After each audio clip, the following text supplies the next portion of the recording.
मरहबा collection mall, readymade कपड़ों का भरपूर खजाना, jeans pant, T shirt, cargo pant, night pant, बच्चे और बच्चियों के लिए अच्छे खूबसूरत और उम्दा ड्रेस। पता याद रखें, जमुर हाई स्कूल मेन रोड, जैतून हजीन मस्जिद के पास, मालदा चौक, मालेगांव। आज समाजवादी यूथ विंग की तरफ से वैद्यकीय अधिकारी से मुलाकात करते हुए उनको एक मेमोरेंडम दिया गया।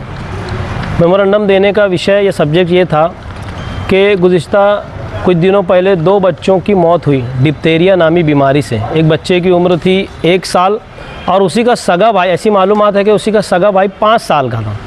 ये दोनों बच्चों की मौत डिप्थीरिया नामी बीमारी से हुई है। हमने जब मालूमात ली तो हमको पता चला कि वैक्सीनेशन की कमी है कॉरपोरेशन में भी और सिविल हॉस्पिटल में भी। शासकीय जो रुग्णालय हैं यहाँ पर भी वैक्सीनेशन की शॉर्टेज है। इसी सब्जेक्ट पर आज हम लोगों ने मुलाकात की, उनको निवेदन दिया। देखिए, ऐसा है कि मूलभूत सुविधा और ख़ास तौर से मेडिकल फैसिलिटीज़ प्रोवाइड करना ये शासन की और कॉरपोरेशन की ज़िम्मेदारी है, मगर देखने में यह आ रहा है कि नेग्लिजेंस की वजह से जानों का नुकसान हो रहा है। अभी 2 दिन पहले भी हमको मालूमात मिली थी कि डॉक्टर्स अवेलेबल नहीं हैं। आज हमको एक मालूमात और मिली कि एक पेशेंट को रिफ़र कर दिया गया धुलिया में। तो ऐसे सब मामलात हैं। हमने आज हमारा पहला विज़िट था यूथ विंग की तरफ से, तो हमने तमाम अधिकारियों की और ज़िम्मेदारान की एक यादी मांगी है शासकीय अधिकारी से। वो यादी देने वाले हैं हमको।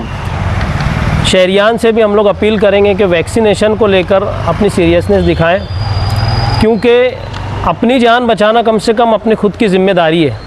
इसको समझते हुए वैक्सीनेशन करवाएं। समाजवादी यूथ विंग की तरफ से हम लोगों ने आज मेमोरेंडम दिया है और हम लोग कोशिश कर रहे हैं कि ऐसे विषय पे जो आवाम से जुड़े हुए हैं इस पर आगे आकर और यूथ को जोड़ करके शहर में इन सब मामलात पर हम लोग आवाज़ उठाएं। हाँ, तो एक घूमने फिरने वाली जमात थी। वो अपने 40 गाँव के फाटे के वहाँ पे रास्ते के बाजू में एक छोटी झोपड़ी डाल के वहाँ पे रहते थे। उनको बुखार की कंप्लेंट थी और बिना ट्रीटमेंट का डॉक्टर के सलाह उन्होंने नहीं लिया था और घरगुती कुछ तो घरेलू उपचार उसके ऊपर किए थे। तो उसकी दूसरा भी एक बच्चा था, उसको भी बुखार थी। लेकिन ये सही है कि एक बच्चे की डेथ घर में हो गई है और दूसरा हॉस्पिटल में लाने तक ही दूसरी डेथ हो गई है। तो इन दोनों डेथ की और उसके जो लक्षण थे उसका सब जांच चल रही है कि ये कौन सी बीमारी से इनका इंतकाल हो गया था। इसके ऊपर जांच करने के बाद पूरी माहिती अपने सामने आ जाएगी। शुरुआती में ऐसा लग रहा है कि उनको डिप्थीरिया होगा। ये डिप्थीरिया लाइक इलनेस है। तो उसका जब लैब रिपोर्ट आएगा, लैब को रिपोर्ट भेजा गया है, लैब से जब रिपोर्ट आएगा तो अपन कन्फर्म हो जाएगा। वैक्सीनेशन कमी। हाँ, ये एक मालेगांव शहर के लिए रेगुलर नियमित वैक्सीनेशन के बारे में भी सोचा जाए तो मालेगांव शहर में इस चीज़ के लेकर बहुत परेशानी है कि लोग रिफ्यूज़ करते, वैक्सीन लेते नहीं है।